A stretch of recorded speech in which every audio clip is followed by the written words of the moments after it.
그래서 우리 조진석 전도사님에게 제가 과제를 좀 드렸습니다. 20회 생일날은 한번 잔치 한번 크게 벌리자. 그래서 기획 한번 하라고 이렇게 과제를 줬습니다. 그게 선교 대회가 될지 뭐가 될지 그거는 전적으로 성령 하나님이 조 전도사님에게 어떤 은혜를 주시느냐에 따라서 결정이 날 것 같습니다. 선교지 갔다 온 좀 후유증을 제가 좀 앓고 있습니다.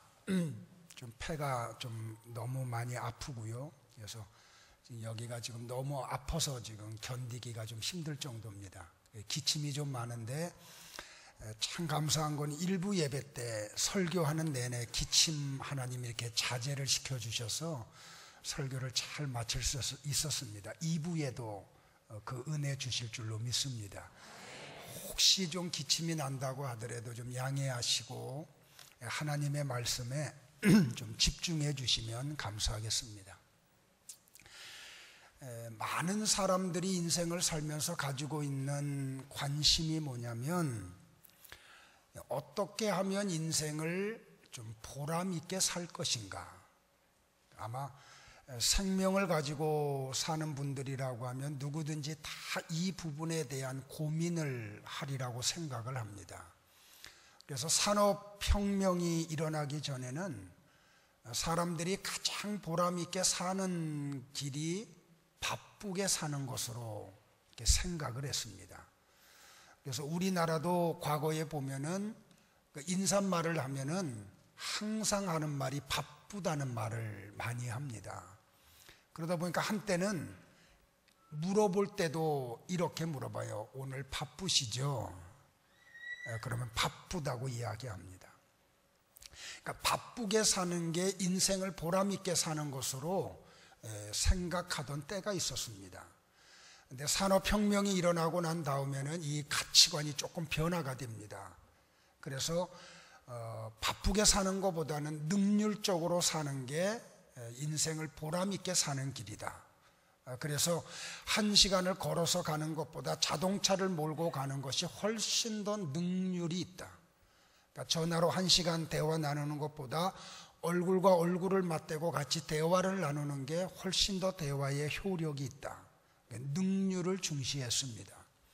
그러다 최근에 들어와서는 이게 또 바뀝니다. 목적이 중요하다는 겁니다. 목적을 잃어버린 삶은 그 인생이 보람될 수가 없다고. 그래서 미국의 한 유명한 설교자는 목적 있는 삶이라고 하는 책을 통해서 전 세계의 많은 크리스찬과 넌 크리스찬들에게 어떤 삶의 방향을 제시해주고 인생을 보람되게 사는 길이 어떤 길임을 우리에게 이렇게 가르쳐 주었던 것이 기억이 납니다. 반복되는 이야기지만 오늘은 우리 교회가 설립된 지 19년이 되는 해입니다. 그래서 저는 우리 성도님들에게 우리 교회의 이름이 지어졌던 배경을 좀 설명해 드리고, 그리고 우리 교회 이름이 가지고 있는 그 심오한 그 뜻, 이 교회 이름 속에 담겨져 있는 그 놀라운 축복의 메시지를 우리가 서로 선포함으로 우리 삶 속에, 가정 속에, 그리고 우리가 경영하는 기업 위에 은혜와 평강이 가득한 그 축복의 주일이 되기를 주님의 이름으로 축원을 합니다. 저는 1988년도 10월 달에 목사 안수를 받았습니다. 그리고 목사 안수를 받고 난 후에 좀 질병으로 쓰러져서 1년여 동안 사역을 하지를 못합니다. 그러다 하나님의 은혜로 1989년 11월 달에 이태리에 있는 오지모라고 하는 지역의 선교사로 파송을 받습니다. 그곳은 성악을 전공하는 그 유학생들이 머물고 있는 아주 조그마한 도시입니다. 그곳에서 하나님의 은혜 가운데 사역을 하다가 94년도에 하나님의 인도로 한국에 돌아오게 되고, 한국에 돌아오면서 개척을 꿈을 꾸고 돌아옵니다. 한국에 돌아오기 전에 어떻게 그러면 교회 이름을 짓고 어떻게 교회를 설립할까 기도하고 고민하는 가운데 개척에 필요한 앰프와 또 마이크와 그리고 올겐을 우리가 구입을 하고 스피커까지 구입을 하고 한국에 귀국을 하기 시작을 합니다. 1993년 제 기억으로는 한 9월 달로 기억을 하는데, 제 아내와 두 아이를 데리고 오스트리아 아우토반을 이렇게 운전하는 가운데 3명의 식구들은 다 깊은 잠에 빠져 있는 시간, 하나님이 운전 중에 갈라디아서 1장 3절 말씀을 묵상하도록 은혜를 주십니다. 우리 하나님 아버지와 우리 주 예수 그리스도로부터 은혜와 평강이 너희에게 있기를 원하노라. 사도 바울의 갈라디아 교회 성도들을 향한 이 문안 인사말 가운데 있는 은혜와 평강이라는 단어가 제 눈에 크게 가슴에 못이 박히도록 들어왔습니다. 저는 그걸 하나님의 계시로 생각을 하고 한국에 귀국을 하고 교회를 개척하면 교회 이름을 은혜와 평강이라고 지어야 되겠다고. 그래서 좀 가능하면 한국의 우리 교회 이름이 좀 첫 번째 이름이 되면 좋겠다고. 그래서 인터넷에서 이렇게 검색을 해보니까 다행히 한국 교회 안에 은혜와 평강이라는 이름을 가지고 있는 교회가 하나도 없는 걸 보고 감사를 했습니다. 한국에 들어오고 개척을 하기 전에 노회에다가 개척 보고를 하고 교회 이름을 보고해야 되는데, 교회 이름을 은혜와 평강이라고 보고하니까 노회의 어른 목사님들이 반대를 하셨습니다. 그 이유는 교회 이름이 시대에 뒤떨어지게 너무 길다는 거였습니다. 그러면서 저에게 권면을 하기를, 은혜교회면 은혜교회고 평강교회면 평강교회로 하지 그렇게 촌스럽게 은혜와 평강이라고 하느냐고. 지금은 세련됐지만 그때는 사람들이 세련되지 못해서 그렇게 생각을 했습니다.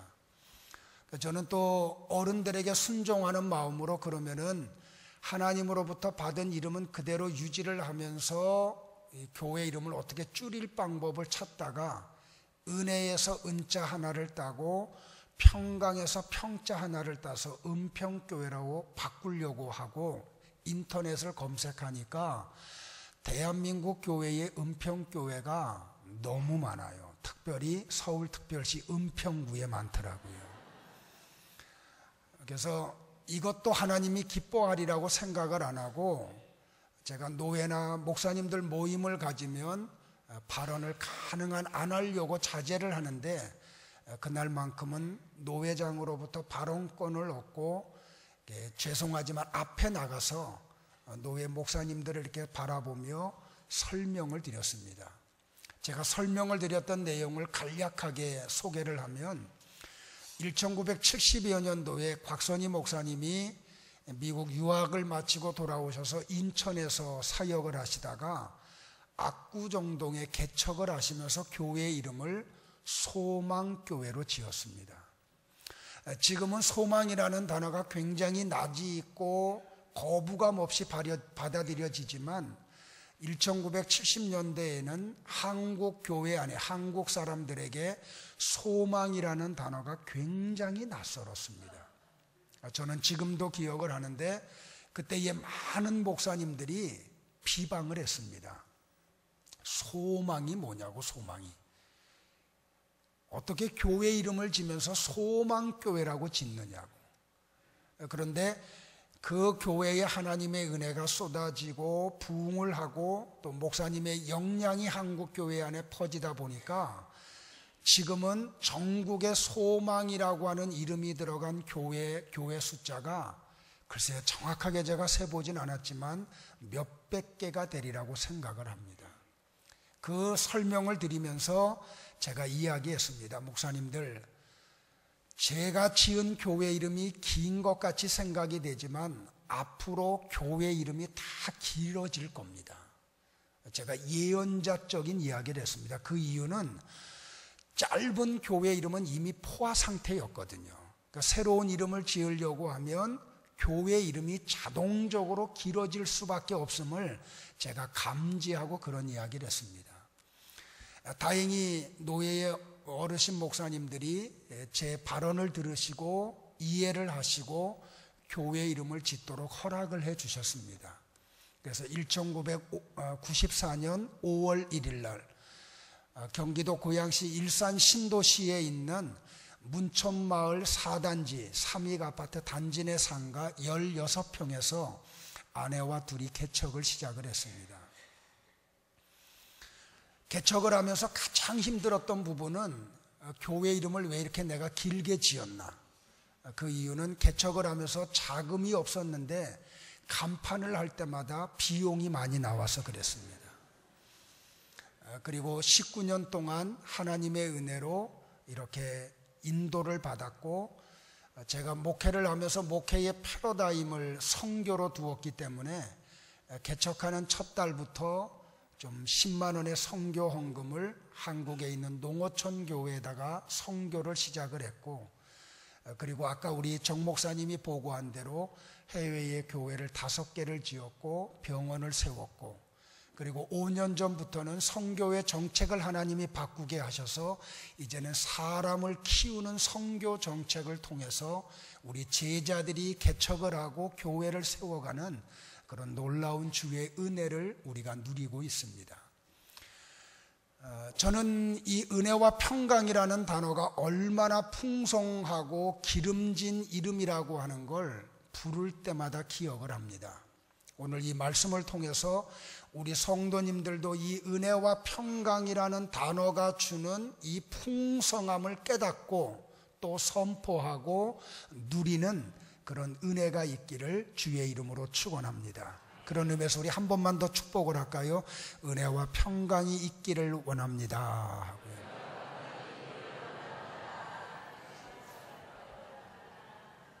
은혜라고 하는 히브리어 단어가 3가지가 있고 헬라어 단어가 하나가 있습니다. 히브리어 단어 가운데 은혜라는 단어의 첫 번째 단어는 뭐냐면 라하임입니다. 한번 따라할까요? 라하임. 우리 교회 이름이니까 기억을 하셔야 돼요. 그죠? 다시 한 번만 따라합시다. 라하임. 이 라하임이라는 단어의 뜻은 뭐냐면 구원이라는 뜻입니다. 사랑하는 성도 여러분들, 나와 여러분에게 라하임의 은혜가 있기를 바랍니다. 구원은 우리의 행위로 이루어지지가 않습니다. 이거는 전적인 하나님의 선물이십니다. 성도 여러분들이요, 내가 죄인이라고 하는 걸 인정하는 게 하나님의 은혜입니다. 나는 그래서 그 죄 때문에 죽고 그 죽음의 결과 지옥 갈 수밖에 없는 존재라고 하는 걸 깨닫는 게 하나님의 은혜입니다. 그런데 나를 지옥에서 건지시려고 하나님이 사람의 몸을 입고 이 땅에 오시고 내 죄를 짊어지시고 예수님이 십자가상에서 죽으셨다는 게 믿어지는 게 하나님의 은혜입니다. 그 십자가에 예수님을 믿었기 때문에 죽었던 내 영혼은 다시 살아났고 내 이름이 하늘나라 생명책에 기록이 되었고 언젠가 내 육체 안에 있는 영혼이 빠져나올 때 그 영혼이 천국 가는 것이 하나님의 은혜입니다. 성도 여러분들, 이게 믿어지십니까? 그러면 그분은 라하임의 은혜를 받은 분입니다. 이 은혜는 100% 하나님의 선물임을 우리는 잊지 말아야 합니다. 사도 바울은 이 사실을 발견하고 갈라디아서 1장 15절에서 이렇게 고백을 합니다. 내 어머니의 태로부터 나를 택정하시고 그의 은혜로 나를 하나님이 부르셨다고요. 내가 하나님을 전혀 인지도 할 수 없는 어머니의 태중에 있을 때부터 하나님은 나와 여러분을 당신의 자녀로 구별해 놓으셨다는 겁니다. 이게 라하임의 은혜입니다. 그래서 바울은 고린도전서 15장 10절에서 고백을 하기를 오직 나의 나된 것은 하나님의 은혜로 말미암은 것이라고 고백을 합니다. 찬송가 305장을 작사 작곡한 존 뉴턴이라고 하는 분이 있습니다. 저는 이 나 같은 죄인 살리신 주 은혜 놀라워라고 하는 이 곡을 만든 뉴턴의 일대기를 읽으며 이분 속에 일어났던 구원의 은혜가 내게도 있음을 하나님 앞에 찬양을 드렸습니다. 이분은 기독교의 가정에서 태어납니다. 영적인 아버지와 어머니의 품에서 젖을 빨면서 성경 이야기를 듣고 구원의 감격 속에서 살아가다가 그만 6살의 나이에 부모를 잃어버린 고아가 되고 맙니다. 입양이 되고 넌 크리스찬의 가정에 가서 그는 하나님을 멸시하는 양부모로부터 그리고 얼마나 멸시와 천대와 학대를 받았는지 몰라요. 그 어린 시절을 그렇게 보낸 이 뉴턴은 그 가정에서 더 이상 머물러 있을 수 없어서 집을 뛰쳐나와 가출을 해가지고 영국 해군에 입대를 합니다.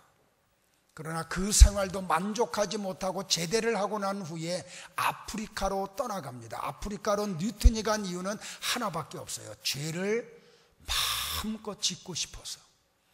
그는 아프리카에서 포르투갈 노예 상인과 같이 사는데 사람 대접을 못 받는 삶을 살다가 그가 다시 그것을 빠져나와서 영국으로 가는 배를 타게 되고 그곳에서 갖은 모욕을 겪고 그리고 바다에 빠져서 자살했을 때에 그만 그 선원들이 고기 잡는 작살로 그 허벅지를 내려치어서 건져내므로 생명을 간신히 보존을 합니다. 그 배가 스코틀랜드 해안을 갈 때에 배가 좌초하고 침몰의 위기 앞에서 그는 하나님을 만납니다. 어린 시절 부모로부터 들었던 그 하나님의 그 음성, 그 하나님의 은혜, 십자가의 은혜가 뉴턴의 가슴 속에 일어나면서 그가 침몰하려고 하는 배에서 그가 예수를 다시 만나고 구원을 받습니다. 그리고 구조를 받아서 다시 영국 사회로 돌아오고 난 다음에 그가 신학을 하고 목사가 돼서 위대한 설교자로 인생을 바치는 가운데 그가 위대한 찬송가를 작사 작곡을 합니다. 그게 나 같은 죄인 살리신 주 은혜 놀라워라는 찬양입니다. 나 같은 죄인 살리신 주 은혜 놀라워 잃었던 생명 찾았고 광명으로 얻었네. 큰 죄악에서 건지신 주 은혜 고마워. 나 처음 믿은 그 시간 귀하고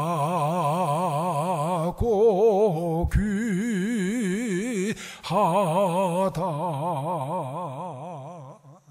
3절 4절은 같이 한번 불러볼까요? 이제껏 내가 산 것도 주님의 은혜라. 또 장차 나를 본향에 인도해 주시리. 같이 하겠습니다. 이제껏 내가 산 것 주님의 은혜입니다. 주님의 은혜라. 또 장차 나를 또 나를 장차 본향에 인도해 주시리. 인도해 주시리. 거기서 우리 영혼이 거기서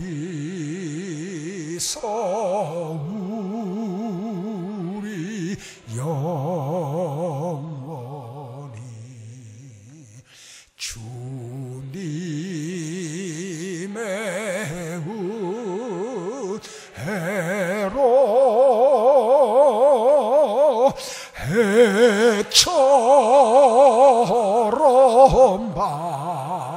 밝게 살면서 주 찬양하리라.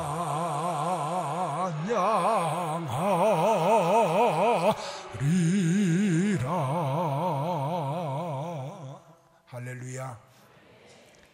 라하임의 은혜가 있는 게 얼마나 우리를 담대하게 하는지 몰라요. 나는 여러분의 가정에 이 라하임의 구원의 은혜가 임하기를 주의 이름으로 축원을 합니다. 히브리어로 은혜라고 하는 두 번째 단어가 뭐냐면 헨이라는 단어예요. 이 헨이라는 단어의 뜻이 뭐냐면 불쌍히 여김을 당한다, 긍휼히 여김을 당한다, 그 뜻이에요. 하나님이 우리를 불쌍히 여기지 아니하시면 여기 지금 이 자리에 나와 있을 수 있는 사람은 한 사람도 없을 거예요. 저는 지난 한 주간 동안 우리 성도의 가정에 임한 하나님의 헨의 은혜의 고백을 들었어요. 오늘 다시 아침에 일부 예배에 오는 로비에서 만나서 이야기를 듣는데 윤병재 집사님의 간증이에요. 개인 택시를 하시는데 월요일 날 이렇게 택시를 몰고 이렇게 가시는데 급발진 사고가 난 거예요. 전혀 그분의 의도하고 관계없이 그냥 차가 갑자기 굉음을 내면서 가는데 오늘 들어보니까 하나부터 열까지 다 하나님의 헨의 은혜 속에 있었더라고요. 얼마나 감사한지 1차선에 있었으면 죽으셨더래요. 3차선에 있었대요. 그리고 막 갑자기 급발진이 일어나서 막 차가 나가는데 어떻게 감당할 방법이 없어가지고 가로수가 있길래 가로수에다가 그냥 들이받았대요. 은행나무에다가. 어느 정도로 세게 부닥쳤냐면 차를 폐차했대요. 근데 승객이 한 명이 타고 있었는데 다행히 젊은 사람이 타가지고 자동차가 급발진을 하니까 이 청년이 준비를 잘 해가지고 몸 하나 다치지 않도록 자기가 방어를 하고, 집사님은 사고가 난 다음에 병원 가서 뭐 뇌 사진도 찍고 뭐 이 뼈 사진도 찍고 다 했는데 부러진 데 한 군데 없고 상처난 곳이 한 군데도 없어요. 차는 폐차시켰는데. 그러면서 오늘 오셔가지고 하는 말이 목사님 하나님이 도와주셨다고. 하나님이 도와주셨다고. 하나님이 나와 여러분을 불쌍히 여기지 아니하시면 우리가 존재할 수가 없어요.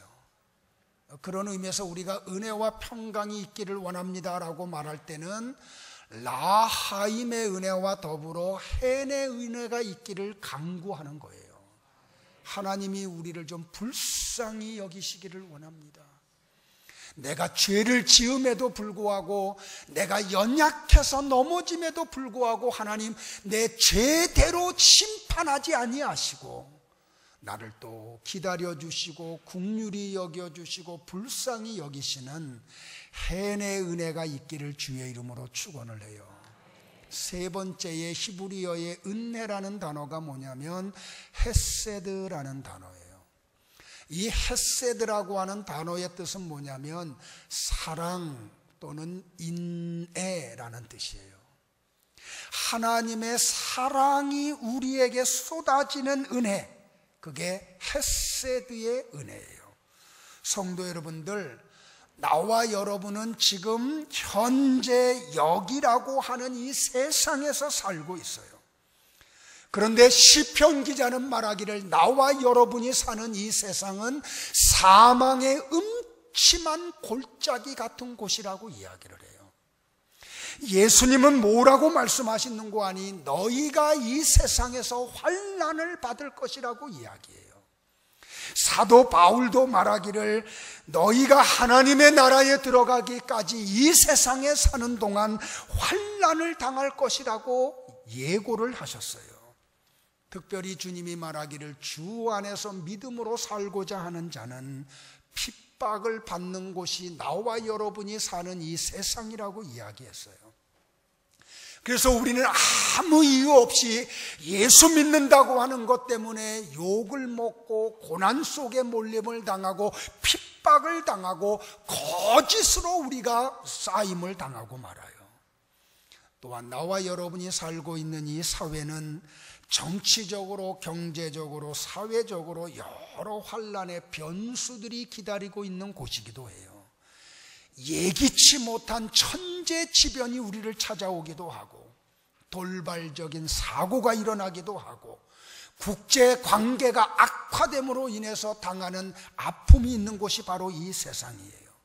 더더군다나 사단은 우리를 쓰러뜨리려고 갖은 방법으로 찾아와서 우리를 미혹하고 협박하고 믿음에서 떨어뜨리려고 우리를 찾아오는 것이 바로 우리가 살고 있는 이 세상이에요. 그렇다면 나와 여러분을 향한 하나님의 사랑이라고 하는 헤세드의 은혜가 없이는 우리가 이 사회를 살아갈 수가 없어요. 그런 의미에서 우리 모든 성도님들에게 우리 하나님 아버지와 우리 주 예수 그리스도로부터 헤세드의 은혜가 쏟아지기를 주의 이름으로 축원합니다. 하나님이 사랑하는 사람을 사단이 쓰러뜨릴 수 없고, 하나님이 사랑하는 사람을 세상이 감당할 수 없다고 성경이 이야기를 해요. 이유는 우리 하나님은 위대하신 분이기 때문에. 나와 여러분을 헤세드의 은혜로 사랑하시는 하나님을 힘으로 이길 세력이 없고 힘으로 이길 사람이 없음을 하나님이 우리에게 선포해 주셨기 때문에, 그런 거로 성도 여러분들이여 나와 여러분에게 헤세드의 은혜가 있기를 주의 이름으로 축원해요. 칼라오로 은혜라는 단어가 있는데 그 단어가 뭐냐면 한번 따라합시다. 카리스. 카리스라고 하는 단어는 이런 뜻이에요. 나는 하나님의 호의를 받을 자격이 없는데 하나님 편에서 일방적으로 무슨 소리야? 너는 자격 있어 하고 우리에게 호의를 베풀어 주시는 것. 이게 카리스예요. 그래서 이번에 카리스라는 단어를 또 더 깊이 묵상했더니 이 카리스라고 하는 단어에 세 가지 뜻이 있더라고요. 하나는 뭐냐면 매력이라는 뜻이에요. 카리스의 은혜가 임하면 그 사람이 얼마나 매력이 있는지 몰라요. 성도 여러분들, 교회가 왜 매력 있는 교회인지 아세요? 하나님의 카리스의 은혜가 있기 때문에 그래요. 그래서 위대한 주경학자였던 바클레이는 말하기를 이런 말을 해요. 매력이 없는 기독교는 참된 기독교가 아니다. 나와 여러분에게 카리스의 은혜가 주어진다고 하면 우리는 매력 있는 사람이 되고 말아요. 소란스럽지 않고 시끄럽지 않음에도 불구하고 사람들이 끌려와요. 사람들이 찾아와요. 왜 그래요? 매력 있는 카리스의 은혜가 주어졌기 때문에 그래요. 향기는 소리가 없어요. 그럼에도 불구하고 먼 곳에 있는 나비와 벌을 끌어들여요. 왜 그래요? 매력이 있기 때문에 그래요. 사랑하는 성도 여러분들이요, 인도의 선교사로 사역을 했던 맥스웰이라고 하는 분이 선교지마다 갈 때마다 그 나라의 지방 언어를 배워야 돼요. 방언을 배워야 됐어요. 이분이 한 곳에 가서 한 힌두인에게 내가 당신에게 얼마든지 가정교사비를 줄 테니까 나에게 당신의 지방의 방언을 좀 가르쳐 달라고 그랬더니 그분이 이야기를 하더래요. 당신을 내가 가르칠 수 없다고. 아니, 당신이 요구하는 비용을 다 준대도 왜 그러느냐 그랬더니 이분이 하는 말이 이렇게 말해요. 당신 소문이 인도에 났는데 당신하고 함께 있으면 기독교인이 되지 않는 사람이 한 사람도 없다고 합니다. 그래서 싫습니다. 얼마나 매력적인 이야기예요, 여러분들. 사랑하는 성도 여러분들이요, 남편들이요, 카리스의 은혜가 있기를 바라요. 그래서 아내들이 날마다 남편에게 끌려. 우리 아내들도 카리스의 은혜가 있기를 바라요. 집에 가고 싶어. 왜? 내 아내가 너무 매력이 있어가지고 이 카리스의 은혜가 있기를 바라요. 두 번째는 이 카리스라고 하는 단어의 뜻이 뭐냐면 아름답다라는 뜻이에요. 아름답다. 그래서 하나님의 은혜, 카리스의 은혜가 임하면 그렇게 아름다울 수가 없어요. 용서하세요. 저는 여러분들을 볼 때마다 여러분이 그렇게 아름답게 보일 수가 없어요. 아멘 한 분들만 카리스의 은혜가 임할 줄로 믿습니다. 정말로 그러잖아요. 그죠? 세 번째는 기쁨이라는 뜻이 있어요. 카리스의 은혜가 임하면 그렇게 기뻐요. 지난 금요일 날은 우리가 1시간 가까이 선교 보고를 드렸어요. 우리 전양규 집사님이 KBS 기자 출신이라 제가 선교를 떠나면서 과제를 드렸더니 얼마나 꼼꼼하게 정말 기자라는 게 드러나더라고요. 메모를 다 해가지고 금요일 날 1시간 가까이 보고를 했어요. 근데 여러분들 이 보고를 통해서도 드러나지 않는 것 가운데 하나가 뭐냐면 그렇게 열악한 가운데서 삶에도 불구하고 카리스의 은혜가 그들 가운데 있으니까 그들에게 기쁨이 그렇게 가득 차 있어요. 우리는 외형적으로 너무나 많은 걸 누리고 있어요. 그런데 들어가 보면 기쁨들을 잃어버리고 있어요. 나는 여러분의 삶에 이 기쁨이 회복되기를 바라요. 카리스의 은혜가 주어질 때 먹을 게 없는데요. 제가 한 곳에 가서 그 모자 쓴 분 이렇게 부둥켜 안고 기도했던 분 있죠, 그죠? 이 왼쪽 이 귀 밑에가 이 지금 붕대로 됐는데 그걸 열어보니까 한 제 주먹 크기, 주먹 하나가 들어갈 정도로 뻥 하고 뚫려 있어요. 근데 거기 피부가 상해가지고 고름이 있는데 노란 고름이 가득 차 있는데 물어봤어요. 제가 왜 그러냐 그랬더니 암덩어리가 안에 있는 게 바깥에까지 나와가지고 살을 다 썩게 해서 고름이 그렇게 지어져 있다고. 그런데요, 그분에게 천국 복음을 전하니까 그에게 카리스의 은혜가 일어나요. 기쁨이 솟아나요. 이 은혜가 이루어지고 나면 라하임의 은혜, 헨의 은혜, 헤세드의 은혜, 카리스의 은혜가 일어나면 그 다음에 찾아오는 게 뭔고하니 평강의 복이 찾아와요. 시브리어로 평강이라는 단어가 샬롬이에요. 헬라어 단어로는 뭐냐면 에이레네라고 하는 단어예요. 이 에이레네라고 하는 단어의 뜻이 뭐냐면 전쟁 중에 누리는 평화, 이게 에이레네예요. 풍랑 중에서 누리는 잔잔함, 혼란 가운데서 누리는 조화, 이게 에이레네라고 하는 단어예요. 그런데 성도 여러분들 자세히 보세요. 이 은혜와 평강의 순서가 절대로 안 바뀌어요. 먼저 하나님으로부터 은혜가 임해야 우리 가운데 평강의 은혜가 찾아와요. 그런데 이게 어디서부터 와요? 우리 하나님 아버지와 우리 주 예수 그리스도로부터 와요.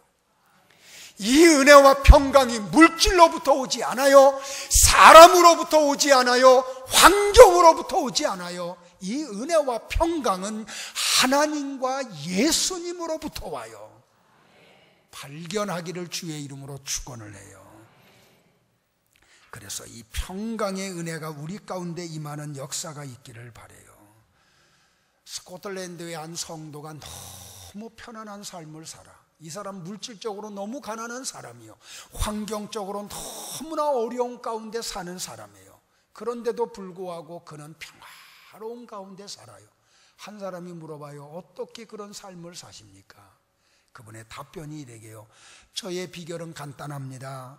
내 인생은 언제나 바다를 항해하는 것과 같습니다. 그러나 내 마음은 언제나 항구 되시는 예수님에게 닻을 내리고 있습니다. 그게 내가 평화롭게 사는 비결이라고 고백을 해요. 사랑하는 성도 여러분들, 이 샬롬의 은혜, 에이레네의 은혜가 평강이 나와 여러분 가운데 넘치기를 주의 이름으로 축원해요. 근데 제가 성경을 연구하다가 예수님의 탄생부터 부활하시고 승천하시는 과정을 쭉 복음서와 사도행전을 통해서 보니까 예수님은 태어날 때 평강이요, 죽으심이 평강이요, 부활하심이 평강이요, 승천하심이 평강이었어요. 천사 가브리엘이 요셉과 마리아에게 나타나가지고 영광의 예수님의 탄생을 예고해요. 그런데요, 그때 얼마나 놀라운 역사가 일어나는지 아세요? 예수님의 탄생하는 밤, 저 우주의 공간 가운데 하나님이 보낸 천군과 천사들이 나타나가지고 찬양을 하는데, 그 찬양의 가사가 뭔지 아세요, 여러분들? 지극히 높은 곳에서는 하나님께 영광이요, 땅에서는 하나님이 기뻐하시는 사람들 중에 뭐라고요? 평화로다. 예수님의 탄생을 선포하는 천군과 천사들의 찬양의 노랫말이 뭐예요? 이분은 평화의 왕으로 오셨다는 거예요. 그리고 그분이 십자가를 눈앞에 두고 예수님이 요한복음 14장 27절에서 제자들에게 이렇게 선포를 해요. 평안을 너희에게 끼치노니 곧 나의 평안을 너희에게 주노라. 내가 너희에게 주는 것은 세상이 주는 것과 같지 아니하니라. 너희는 마음에 근심하지도 말고 두려워하지도 말라. 주님이 십자가를 눈앞에 두고 제자들에게 선포한 게 평안의 복이에요. 그리고 부활 후에 처음 주님을 제자들을 만나고 제자들을 만나서 첫 번째 하신 말씀이 뭔지 아세요? 요한복음 20장 19절에 너희에게 평강이 있을지어다. 사도 바울은 빌립보서 4장 6절과 7절에서 빌립보 교회 성도들에게 이렇게 권면을 해요. 다 같이 한번 우리 고백을 할까요? 시작. 아무것도 염려하지 말고 오직 모든 일에 기도와 간구로 너희 구할 것을 감사함으로 하나님께 아뢰라. 그리하면 모든 지각에 뛰어난 하나님의 평강이 그리스도 예수 안에서 너희 마음과 생각을 지키시리라. 할렐루야. 사랑하는 성도 여러분들이요, 아무것도 염려하지 말고 감사함으로 기도와 간구로 구할 때에 하나님이 우리에게 평강의 복을 주실 줄로 믿습니다. 말씀을 정리할게요. 성경은 하나님의 은혜가 우리의 삶 전체에 임하고 있다고 선포를 해요. 지금부터 예수님 재림에서 우리가 부활할 때까지 우리의 삶 전 영역에 하나님의 은혜가 부어지고 있다고. 성도 여러분들, 이 세계가 우주에 매달려 있는 것이 하나님의 은혜입니다. 지구가 인간들이 살 수 있는 가장 좋은 환경을 만들기 위하여 타향에서 가장 정확한 위치에 놓여져 있는 게 하나님의 은혜 때문이에요. 지구의 역사가 존재하는 동안 이 지구가 자전과 공전을 하는 주기가 정확하게 돌아가고 있는 것이 하나님의 은혜 때문이에요. 사랑하는 성도 여러분들이요, 하나님의 은혜로 산과 들과 초목이 창조되었어요. 하나님의 은혜로 우리가 호흡을 하고 있고, 하나님의 은혜로 우리가 가정을 이루고 있고, 하나님의 은혜로 이 사회가 멀쩡하게 지나가고 있어요. 하나님의 은혜로 말미암아 이 세상에 생명이 가득 차 있어요. 하나님의 은혜로 말미암아 나와 여러분이 하나님의 형상으로 창조함을 받았어요. 하나님의 은혜로 말미암아 다른 사람들이 누리지 못하는 하나님과의 친교가 우리 가운데 이루어지고 있어요. 하나님의 은혜로 말미암아 인간이 타락한 후에도 성경 계시를 하나님이 거두어 가지 않으셨어요. 사랑하는 성도 여러분들, 하나님이 사람의 몸을 입고 이 땅에 오신 것이 하나님의 은혜요, 그분이 나와 여러분의 죄를 짊어지시고 십자가 안에서 죽으신 게 하나님의 은혜요, 그게 믿어지는 것이 하나님의 은혜요, 그 결과 우리가 구원받은 게 하나님의 은혜요. 나와 여러분의 이름이 하늘나라 생명책에 농명된 게 하나님의 은혜요. 오늘 이 자리에 나와 있는 게 하나님의 은혜요. 우리의 입으로 그 성호를 찬양하는 게 하나님의 은혜요. 하나님의 말씀을 귀담아 듣고 그 말씀의 씨앗이 우리의 심령에 뿌려져 30배, 60배, 100배로 결실하는 게 하나님의 은혜요. 우리 가정에 주의 은혜가 임한 게 하나님의 은혜요. 오늘 나와 여러분이 이렇게 영광의 예배의 자리에 참여하여 하나님 앞에 감사하는 게 하나님의 은혜요. 내 발로 땅을 디디고 걸어가는 게 하나님의 은혜요. 용서하세요. 사역진 집사님이 지금 이 자리에 나와 있는 게 하나님의 은혜요. 저분만이 아니고 나와 여러분이 이 자리에 있는 게 하나님의 은혜요. 사랑하는 성도 여러분들이요, 그 하나님의 은혜가 성령 하나님으로 하여금 우리를 인치게 만들어 버렸어요. 그 하나님의 은혜가 수세기 동안 이 지구촌의 교회가 존재하도록 만들었어요. 사랑하는 성도 여러분들, 그 하나님의 은혜가 마지막 날 나와 여러분을 썩지 않는 몸으로 부활시킬 것이에요. 사랑하는 성도 여러분들, 그 하나님의 은혜가 나와 여러분을 천국으로 인도할 거예요. 이 풍성한 은혜, 아무 공로 없이 받은 이 넘치는 은혜, 이 은혜가 나와 여러분 가운데 넘치기를 주의 이름으로 축원해요. 성도 여러분들, 하나님이 우리 교회를 통해서 받으시고자 하는 영광이 딱 하나라고 저는 생각을 해요. 그거는 예루살렘과 온 유대와 사마리아와 땅끝에 우리 교회를 통해서 복음이 증거되기를 원하세요. 나는 하나님이 허락해서 우리 교회에서 목회하는 동안 여러분에게 이 도전을 드릴 거예요. 사랑하는 성도 여러분들, 하나님이 기뻐하는 일은 죽어가는 영혼을 살리는 일입니다. 이 일에 동참하기를 바라요. 한 성도의 가정을 간증함으로 오늘 설교를 마치려고 해요. 좀 도전이 되었으면 좋겠다는 생각이 들어요. 이 성도님은 강남에서 살던 분이에요. 참 어떻게 보면은 대한민국 사회에서 가장 하이 레벨의 삶을 살았던 분. 근데 남편이 그만 보증을 잘못 쓰는 바람에 재산을 다 잃어버리고 말아요.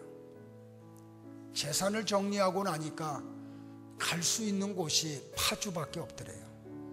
그래서 교회 주변에 사글세를 얻어가지고 아파트로 이사를 와요. 그리고 저를 만난 지 2년이 가까워돼요.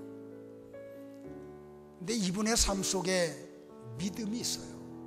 그리고 복음을 향한 열정이 있어요. 교회 예배 시간에 목사님 선교지에 간다라고 하는 광고만 나오면 이분은 어김없이 목양실을 찾아와요. 어떻게 보면 큰 돈이 아니지만 제가 그분의 성편을 알기 때문에 그분에게는 큰 액수의 돈이에요. 한 번도 거르지 않고 찾아와서 꼭 선교비 10만 원을 담아가지고, 목사님 선교지에 가면 해야 될 일 많고 써야 될 때 많은데 비록 적은 돈이지만 선교지에 쓰임받기를 원합니다. 지금까지 한 번도 거르지 않고. 그러면 저는 그분을 위해서 꼭 하나님 앞에 기도해, 하나님 가정에 영적 회복이 일어나게 해주시고 물질 회복이 일어나서 그렇게 하고 싶은 선교의 일을 더 힘있게 하게 해달라고. 근데 지난달부터 하나님의 은혜가 그 가정에 쏟아져요.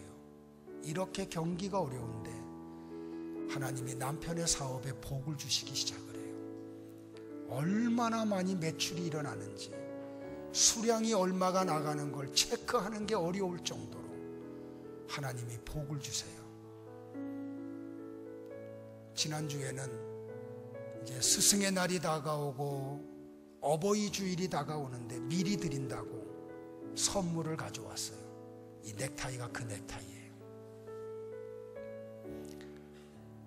그리고 지갑 하나를 선물을 했는데 지갑을 열어보니까 거기에 5만 원이 들었어요. 내 용돈 준 거에 도서비를요. 아, 하나님의 은혜가 이렇게 임하는구나. 성도 여러분들, 오늘 이 간증이 어떤 마음의 아픔이나 시험이 되지 않고 여러분에게 선한 도전이 되기를 주의 이름으로 권고를 드립니다. 은혜와 평강이 여러분 가운데 넘치기를 바랍니다. 그래서 우리 은혜와 평강 교회가 하나님이 그렇게 기뻐하는 영혼 살리는 일에 매진할 때 하나님이 우리를 떠나지 않고 우리 한 가정 한 가정 위에 넘치는 은혜를, 넘치는 평강을 주실 줄로 믿습니다. 우리 옆에 분들 한 번만 더 축복할까요? 은혜와 평강이 있기를 원합니다. 할렐루야. 참 감사하죠, 그죠? 기침 안 나오잖아요. 이제 내려가면 또 막 터질 거예요. 이게 하나님이 주는 놀라운 은혜예요. 기도하겠습니다. 하나님,